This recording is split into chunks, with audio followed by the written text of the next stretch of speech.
Yes, good morning everyone. In last video lecture beta we have studied about the alimentary canals parts, ठीक है. And we have studied about the mouth में जो basically हमने study कर लिया था बेटा teeth के बारे में, ठीक है. तो उसी से अब next question हमारे पास बनता है what is tooth decay means दांतों का सड़ना क्या होता है. तो जनरली क्या होता है बेटा, हम जब खाना खाते हैं और हम उसके बाद ब्रश नहीं करते हैं तो क्या होता है, जब हम खाना खाते हैं तो हमारे जो टीथ के बीच में जो स्पेस होता है वहां पे फूड लेफ्ट ओवर हो जाता है, मीन्स बचा रह जाता है, ठीक है. और जब हम ब्रश नहीं करते हैं तो बैक्टीरिया आके और उस पर अटैक करते हैं और वो जो भी शुगर कंटेन फूड है उनको एसिड में बदल देते हैं. और ये एसिड धीरे धीरे क्या करता है, हमारे टीथ के जो इनेमल है उसको डैमेज कर देता है और इसी को हम बोलते हैं टूथ डिके. इसीलिए बोलते हैं हमें मॉर्निंग में भी और इवनिंग में भी खाना खाने के बाद और ब्रश करना चाहिए. क्लियर है. अब नेक्स्ट आता है बेटा हमारा टंग. मैंने बताया था आपको माउथ में टीथ है, ठीक है. टीथ के बाद हमने पढ़ा है टंग. टंग जो है बेसिकली आपको पता है फ्रंट से ओपन रहती है जबकि बैक साइड पे इट इज अटैच्ड, ठीक है. टंग बेसिकली क्या करती है बेटा, ये एक सलाइव एंजाइम सीक्रेट करती है जो कि शुगर कंटेन फूड जो है उसका इजीली डाइजेस्ट कर देता है. प्लस इसके साथ साथ हमें 4 टाइप के टेस्ट भी क्लियर करवाता है. आपको इजीली पता ही है, सॉल्टी, स्वीट, सोर एंड बिटर. मीन्स ये 4 टाइप के जो टेस्ट है ये हमें टंग के थ्रू ही क्लियर होते हैं. अब बेटा हमारा थर्ड पार्ट आता है ईसोफेगस, जिसका के नेम भी है फूड पाइप. ईसोफेगस का मैंने आपको बताया था it don't have any work for digestion. इसका डाइजेशन के लिए कोई वर्क नहीं है. It is only just a medium. Means ये मीडियम है जो माउथ में जो फूड डाइजेस्ट हो जाता है उसको स्टमक तक लेके जाता है. मीन्स एक तरह से ये मीडियम है जो एक पाथ से दूसरे पाथ तक किसी भी सब्सटेंस को लेकर जा रहा है, ठीक है. नाउ अब ईसोफेगस से फूड कहाँ पे आ गया है बेटा, स्टमक में. तो अब नेक्स्ट आता है हमारा stomach. Stomach is a J shaped structure which is made up of muscles, ठीक है. स्टोमक क्या है, एक अगर अपन बोले हिंदी में तो एक बैग यानी थैले के समान एक स्ट्रक्चर होती है बेटा जो मसल्स की बनी हुई होती है, ठीक है. यहाँ पे क्या होता है स्टोमक में, फूड इज हाफ डाइजेस्टेड, मतलब फूड प्रॉपरली डाइजेस्ट नहीं होता है, यहाँ हाफ डाइजेस्ट होता है.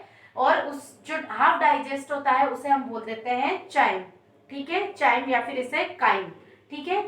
ये हाफ डाइजेस्टेड फूड जो है उसे बोलते हैं. मीन्स काइम की फॉर्म में ही ये फूड जो होता है, मीन्स हाफ डाइजेस्टेड पार्ट जो है फूड का वही आगे स्मॉल इंटेस्टाइन तक जाता है.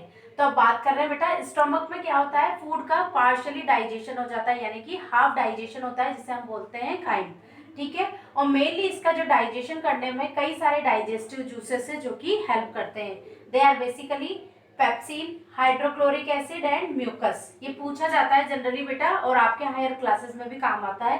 पेप्सिन जो है बेटा it attack on protein. Means ये प्रोटीन पे अटैक करता है और उनको स्मॉलर सब्सटेंसेस में चेंज कर देता है. यानी कि अपन कह सकते हैं कि स्टमक में पेप्सिन जो होता है एंजाइम वो क्या करता है, प्रोटीन को इजीली ब्रेक डाउन कर देता है. सेकेंड आता है हमारा हाइड्रोक्लोरिक एसिड, HCl जिसे बोलते हैं हम. HCl क्या होता है, ये एसिडिक मीडियम प्रोवाइड कराता है. अब आप बोलेंगे एसिडिक मीडियम तो हमारे लिए हार्मफुल हो सकता है, लेकिन जब तक बेटा पेप्सिन को एसिडिक मीडियम नहीं मिलेगा तब तक वो प्रोटीन पर अटैक नहीं कर पाएगा. तो इसलिए सबसे पहले HCl क्या करता है, उसको एसिडिक मीडियम प्रोवाइड करवाता है ताकि पेप्सिन क्या करे, प्रोटीन पे अटैक करे और उनको सिंपलर सब्सटेंसेस में यानी कि अमाइनो एसिड में कन्वर्ट कर सके. थर्ड है म्यूकस, ठीक है. नाम से पता लग रहा है आपको चिपचिपा सा लेयर. ये क्या करती है, it prevent stomach from hydrochloric acid. अब देखो जैसे कि हाइड्रोक्लोरिक एसिड है ये एसिडिक है, अगर ज्यादा आपके स्टोमक में सीक्रेट होगा तो ये आपके स्टोमक के लिए हार्मफुल भी हो सकता है. इसलिए म्यूकस एक लेयर होती है बेटा जो स्टोमक को HCl से प्रिवेंट करती है ताकि HCl से इस स्टोमक को कोई भी हार्म ना हो. तो आपको पूछा जा सकता है बेटा कि which digestive juices are basically found in stomach which help in the digestion. तो you have to write these threes, ठीक है. अब बेटा स्टोमक में हाफ पार्शियली डाइजेस्टेड फूड जो है वो अब स्टोमक से कहाँ पे आ जाता है, स्मॉल इंटेस्टाइन में. और इन स्मॉल इंटेस्टाइन में ही न्यूट्रिशन की जो थर्ड स्टेप है दैट इज एब्जॉर्प्शन वो अकर होती है, ठीक है, देखो दोनों चीज आपको साथ में लेके चलनी है। यहाँ अपन ये पार्ट्स भी पढ़ते जाएंगे, प्लस न्यूट्रिशन एक एक स्टेप में कहाँ पे अकर होता जा रहा है ये भी पढ़ेंगे। अब है स्मॉल इंटेस्टाइन। तो देखो स्मॉल इंटेस्टाइन बेटा हाईली कोइल्ड स्ट्रक्चर होती है, और स्टोमक से जो हाफ डाइजेस्टेड फूड है वो स्मॉल इंटेस्टाइन तक आता है।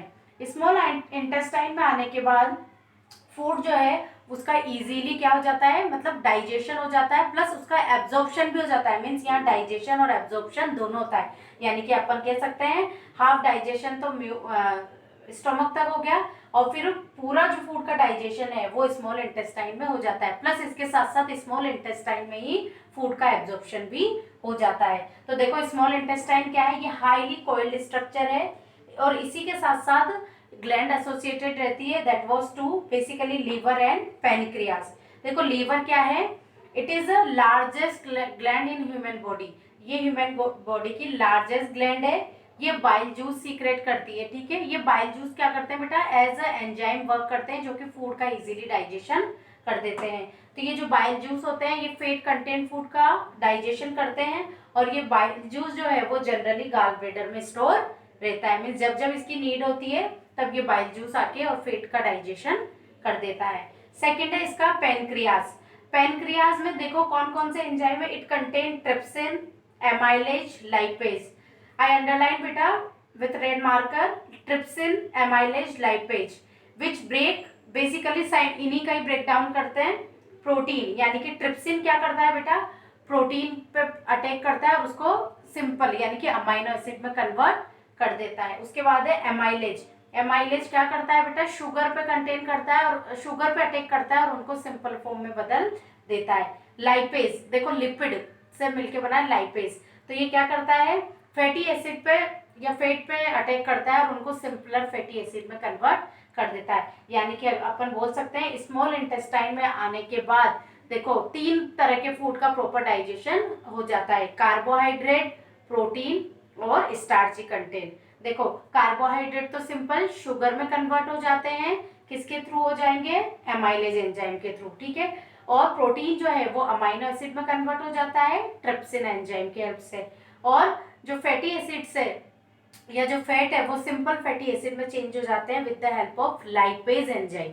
क्लियर है। तो स्मॉल इंटेस्टाइन में आने के बाद इन तीनों फूड कंटेन का इजीली डाइजेशन हो जाता है, प्लस इसके साथ साथ ये एब्जॉर्प्शन भी हो जाता है। तो अब आता है हमारा एब्जॉर्प्शन।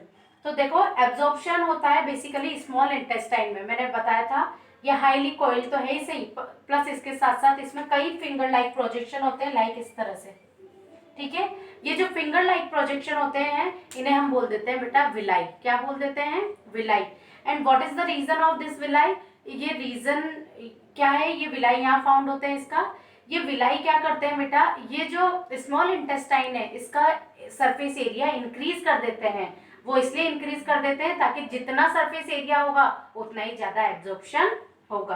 तो ये क्या करते हैं विलाई, ये इंक्रीज कर देते हैं surface area for absorption of food, means food के एब्जॉर्प्शन के लिए।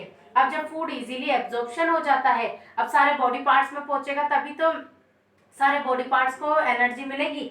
तो उसके बाद ये ट्रांसफर हो जाता है ब्लड वेसल्स के थ्रू सारे बॉडी पार्ट्स में, और सारे बॉडी पार्ट्स को फिर क्या मिल जाता है, फूड मिल जाता है, और सारे बॉडी पार्ट में एनर्जी आ जाती है। तो यहाँ तक बेटा एब्जॉर्प्शन क्लियर हो गया है। नेक्स्ट क्लास में हम पढ़ेंगे assimilation and egestion. I hope you all are clear till now.